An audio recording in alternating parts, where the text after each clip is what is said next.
Halo, keep your happiness dan keep your smile. Selamat berjumpa kembali.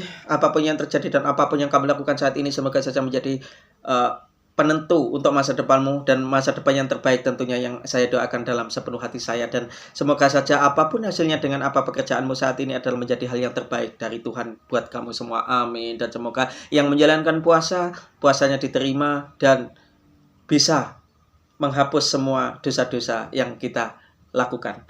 Amin. Nah, saya bilang jangan percaya kepada semua omongan motivator. Itu maksud saya bukan kok semua omongan motivator itu tidak kita percaya, bukan seperti itu. Ada hal yang memang harus kita sesuaikan dengan kondisi kita.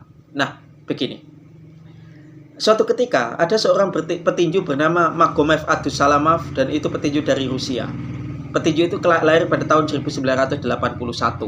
Nah, petinju ini adalah berjuluk petinju tak terkalahkan. Nah, petinju ini 8 kali bertanding dan beliau ini selalu menang dan tidak terkalahkan. Makanya dia dijuluki menjadi petinju yang tak terkalahkan. Suatu ketika pada pertandingan ke-19 ketika menghadapi Mike Perez, beliau ini kalah. Maksud saya beliau ini tumbang, diajar oleh lawannya yaitu Mike Perez yang tentu saja kemampuannya lebih tinggi dari dia. Sebenarnya dia sudah ingin menyerah karena sudah tumbang, tetapi pelatihnya itu selalu memberi motivasi bahwa kamu bisa, bahwa kamu tidak apa-apa, kamu pasti mampu, pasti bisa. Disinilah masalahnya. Setelah mendapatkan motivasi seperti itu, Magomed ini terus bertinju dan akhirnya apa yang terjadi? Dia tumbang, diajar oleh Mike Perez. Nah, setelah dia tumbang, dia dilarikan ke rumah sakit. Dan setelah dia sadar di rumah sakit itu, baru menyadari bahwa tubuhnya tidak bisa digerakkan dan dia tidak bisa bergerak. Ini. Jadi jangan semua motivasi itu kita telan mentah-mentah. Semuanya harus kita sesuaikan dengan kondisi kita. Nah, ada lagi. Ketika kita membaca buku, jangan mau jadi orang gajian, jangan mau seumur hidup jadi orang gajian. Itu banyak sekali orang yang salah dalam mengartikan buku itu. Buku itu tidak mengajarkan untuk kita serta-merta untuk keluar dari pekerjaan kita menjadi seorang pengusaha. Apakah pengusaha itu baik? Baik, bagus. Tetapi semuanya juga harus dilihat dengan kondisi dan keadaan kita. Semuanya juga harus dilihat dengan kondisi kita. Jangan melangkah tanpa perhitungan. Kalau melangkah tanpa perhitungan nanti jadinya konyol. Kalau memang sekiranya kita tidak mampu saat ini, ya kita tunda dulu.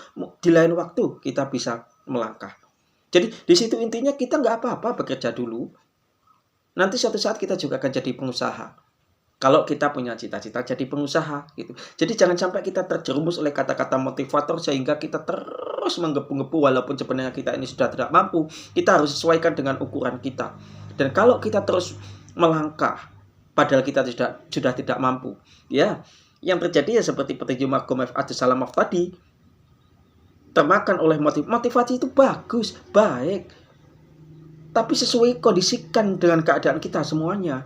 Bagus. Kalau tanpa motivasi kita juga tidak akan melangkah dengan semangat, dengan kuat. Karena apa? Tanpa motivasi manusia ini selalu malas, lemah, dan sebagainya. Jadi motivasi itu kita perlukan di sisi lain. Di sisi lain kita juga harus mengukur dengan kondisi dan kemampuan kita.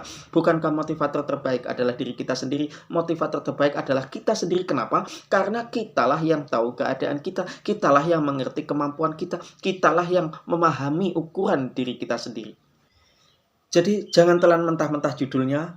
Tetap perhitungan di dalam langkah, karena kalau kita tidak ada perhitungan dalam langkah itu kita nanti juga akan menjadi konyol. Yang selanjutnya, kalau ada motivator yang bilang saya usia di bawah 30 tahun, saya usia 21 tahun, saya usia 25 tahun, saya menjadi miliuner bisa. Kamu pasti bisa. Kenapa kamu enggak? Kalau saya bisa, kenapa kamu enggak? Begini. Setiap orang itu terlahir dari keadaan yang berbeda, dari keluarga berbeda. Kalau kita terlahir dari keluarga petani yang bersahaja misalkan, hidup di desa misalkan, sementara ada orang yang terlahir dari keluarga yang berkecukupan, dari pengusaha yang kaya-kaya atau mungkin dari anak jenderal dan sebagainya, tentu saja berbeda. Itu juga ikut menentukan bagaimana masa depan kita. Tentu saja tidak bisa disamakan. Kita yang petani dari petani yang bersahaja ini, kalau tidak mau dibilang bersahaja, miskin lah. Kita yang dari petani miskin ini tentu saja berbeda akses, berbeda pendidikan, berbeda lingkungan dengan orang-orang yang kaya di sana, dengan anak orang-orang kaya maksud saya. Karena apa? Jelas dari lingkungan kita berbeda, dari pendidikan kita berbeda. Kalau kita sekolah itu di desa ya, di kampung seperti itu ya, seperti itulah pergaulan kita. Sementara anak-anak orang kaya ini disekolahkan di luar negeri dan sebagainya, otomatis koneksi berbeda, pergaulan berbeda, tidak bisa disamakan. Itu yang pertama. Kedua, seandainya kita sama-sama tahu, kita yang orang biasa ini, orang miskin ini tahu bagaimana caranya usaha, bagaimana saham tahu, sementara sana juga tahu, tapi sana ada modal untuk diputar sementara kita nggak ada, itu jelas berbeda juga, jelas menghambat juga, karena itu juga menentukan langkah loh. Karena gini, sana itu mendapatkan banyak kemudahan sementara kita tidak. Ya, memang ada orang-orang yang dari kalangan orang biasa, orang petani miskin lalu menjadi orang yang kaya raya, itu ada, tapi itu juga perlu proses yang panjang. Tidak bin salabim abrah gedabra, itu perlu proses yang panjang, perlu perjuangan yang panjang dan sebagainya. Jadi tidak bisa disamakan. Tentu dari lingkungan, dari pergaulan, karena bagaimanapun pergaulan ini mempengaruhi cara berpikir, dan cara berpikir ini mempengaruhi masa depan kita. Selanjutnya dari pendidikan, banyak sekali kemudahan-kemudahan yang diberikan orang-orang yang dari anak orang berkecukupan, dari anak orang yang biasa-biasa saja ini. Tentu banyak sekali. Aksesnya berbeda, semuanya berbeda. Oke? Jangan telan mentah-mentah semuanya. Semuanya intinya ukurlah dengan diri kita sendiri. Jangan telan mentah-mentah sebuah kata-kata, dan kita sendiri yang tahu keadaan kita, karena motivator terbaik adalah diri kita sendiri. Keep your happiness and keep your smile.